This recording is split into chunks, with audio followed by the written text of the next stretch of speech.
Em um cenário cervejeiro em constante mudança, lançamentos semanais, dominado por poucos estilos de cerveja, um beer hunter busca continuamente redescobrir sabores, aromas e experiências. Para isso, ele roda o mundo cervejeiro, degustando estilos, expandindo seu paladar. É um trabalho difícil, mas alguém precisa fazer. E sua jornada está retratada nessa série, Estilos Esquecidos.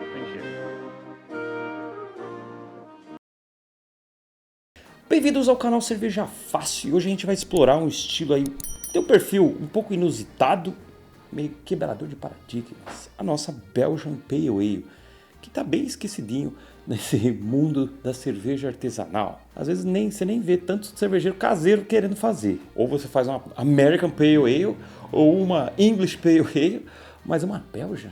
Por que você faria uma Belgian Pale Ale? Quando você ouve falar em cerveja belga, o que vem na sua cabeça? Você vê cervejas com alto teor alcoólico, como uma Tripel, uma Golden Strong Ale, essas glamourosas cervejas de abadia?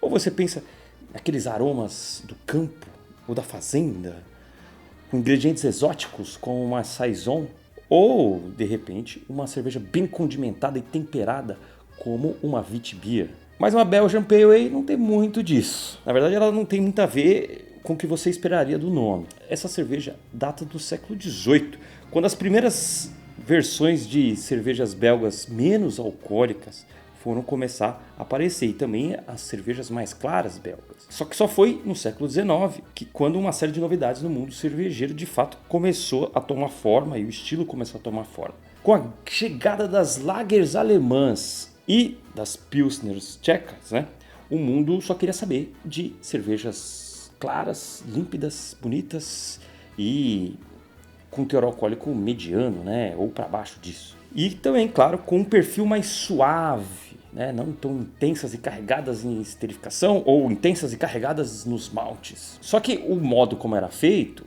que você armazenava ou fermentava de fato a cerveja em temperaturas baixas, em caves ou nos subsolos, era um pouco difícil e inacessível para os belgas, eles nem estavam acostumados com isso. Só quando começaram a se popularizar tecnologias aí de refrigeração, ali no final do século XIX, que isso começou a ser possível em qualquer lugar. Então os belgas começaram a se adaptar a essas tendências porque você tem que competir, amigão? Só que eles já estavam numa zona que fugia um pouco das tradições. Não tinha nada de Heinz-Hasgebot dos alemão, toda aquela pompa inglesa. Não, a regra deles era não seguir regra. Então eles começaram a juntar vários elementos da cerveja europeia. Então eles pegaram maltes abiscoitados, pegaram as novidades da produção de cerveja alemã, pegaram também as notas abiscoitadas desse malte Pilsen novo que surgiu. Para complementar, começaram também, para esse tipo de cerveja mais leve, utilizar lúpulos ingleses com notas florais, terrosas, ou até lúpulos que eles usavam para fazer Pilsen, usavam Saaz na sua cerveja belga. Só que se tem uma coisa que belga não faz é abandonar suas leveduras. Eles têm uma paixão enorme. Só que eles, enfim, foram fazer essas adaptações, esse Frankenstein, utilizando as leveduras deles, esterificadas, com notas fenólicas. Só que para fazer essa Pale Ale belga, eles deram uma suavizada na parada. Então pegaram cepas que não eram tão esterificadas, que não tinha tanta expressão, e também começaram a fermentar em temperaturas mais brandas, para ter uma cerveja com a característica belga, só que sem estourar demais, virar uma feira da fruta. Então, no formulário de tendências, os belgas marcaram sim e não em todas as opções. A ideia era que fosse uma cerveja para ser popular com todo mundo, mesmo arriscando não ser popular com ninguém. Até que deu certo, o estilo de fato foi crescendo e se popularizando, até mesmo com as guerras mundiais, ele se manteve nesse padrão. Tem poucas cervejarias belgas que produzem de fato uma Belgian Pale Ale. Os belgas são conhecidos por outros estilos. É de fato assim um estilo de brewpub, um estilo de algumas pequenas cervejarias artesanais aí ao redor do mundo que querem experimentar e brincar com essa questão da levedura belga, explorar todo o range aí de aromas e sabor que você consegue com uma cepa belga. E claro, fazer lupulagens e tal. E na nossa receita, aqui a gente vai de fato utilizar lúpulos americanos, inclusive. Mesmo dessa forma meio doida, eles conseguiram conquistar o espaço entre as Pale Ales, mesmo sendo um primo distante meio esquisito. Então agora só resta a gente fazer a nossa Belgian Pale Ale, uma receita aí que está no nosso e-book de receitas, a BPA, que é, enfim, uma pegada bem interessante nesse estilo bem exótico. Quer dizer, não é tão exótico assim, né? Calma, né?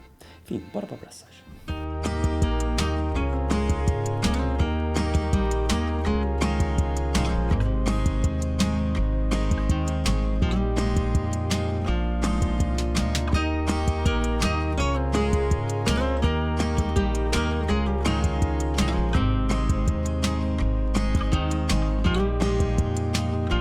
Bom, para fazer essa Belgian Pale Ale, a gente vai utilizar a Single Vessel da Brew Home. Esse daí é a Essential.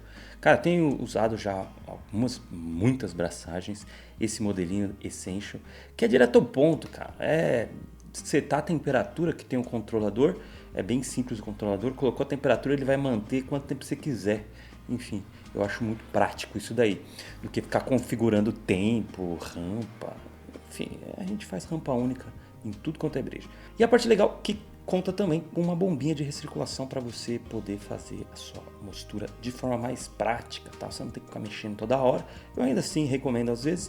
E ela mantém muito melhor a temperatura distribuída, assim. E daí você consegue alguns pontinhos aí de eficiência. Ajuda demais. Cara, quer fazer cerveja do jeito mais fácil?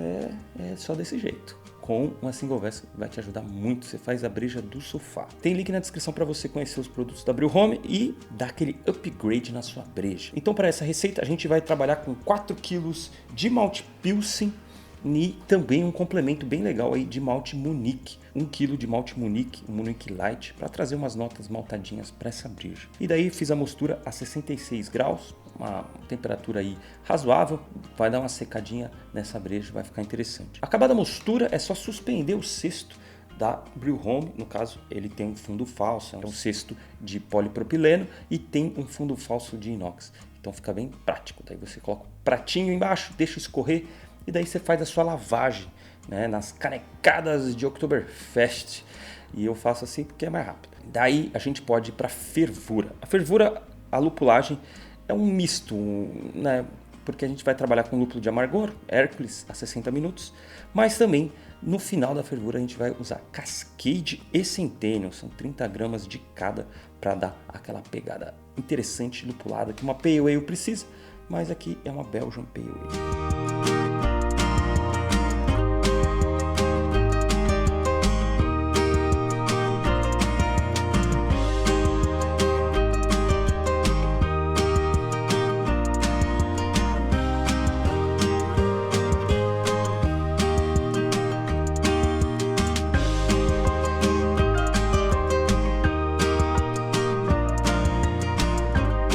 Daí, para fermentação, eu vou utilizar a T58, fermento clássico belga aí, que serve para tudo quanto é estilo belga, né? Ele tem uma característica bem forte, marcante, né? Que ele esterifica bastante, dá notas frutadas, também puxa um pouco de cravo. E a fermentação foi tranquila, né? Eu fiz a aeração do mosto, mas eu não fiz starter. Então, demorou 7 dias aí para finalizar, e daí eu pude partir para o invase. E inclusive adicionei gelatina, estava fazendo um lote de gelatina para clarificar outras brejas e já aproveitei e coloquei nessa. Não que adiante alguma coisa, mas falar sobre isso, bora lá pro copo e ver como é que fica essa Belgian Pale Ale com lúpulos americanos.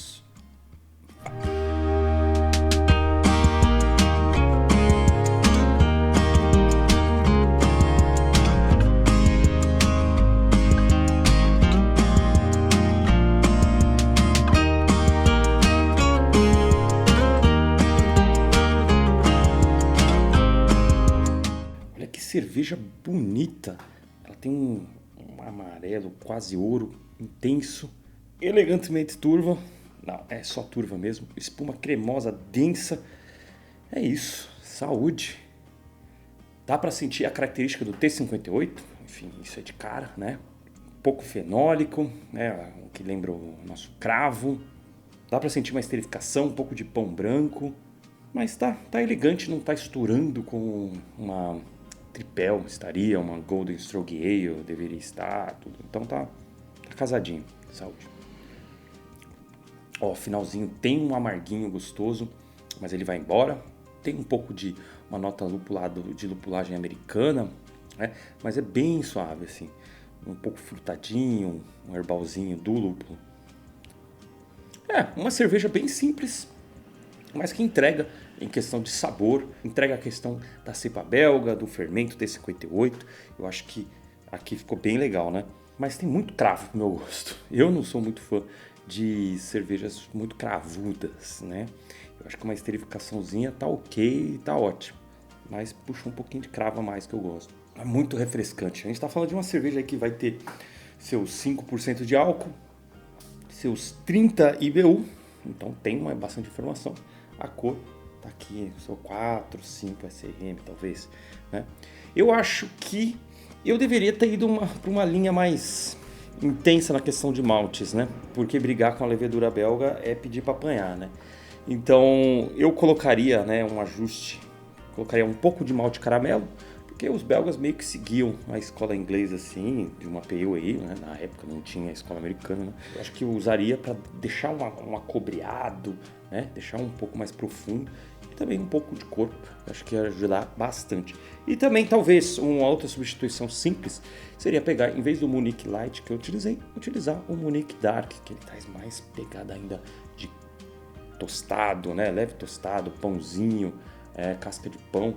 Eu acho que ia dar um boost interessante ainda para uma Belgian Pale Ale. E daí também tem uma outra coisa, mas daí fica a seu critério se você vai querer fazer ou não.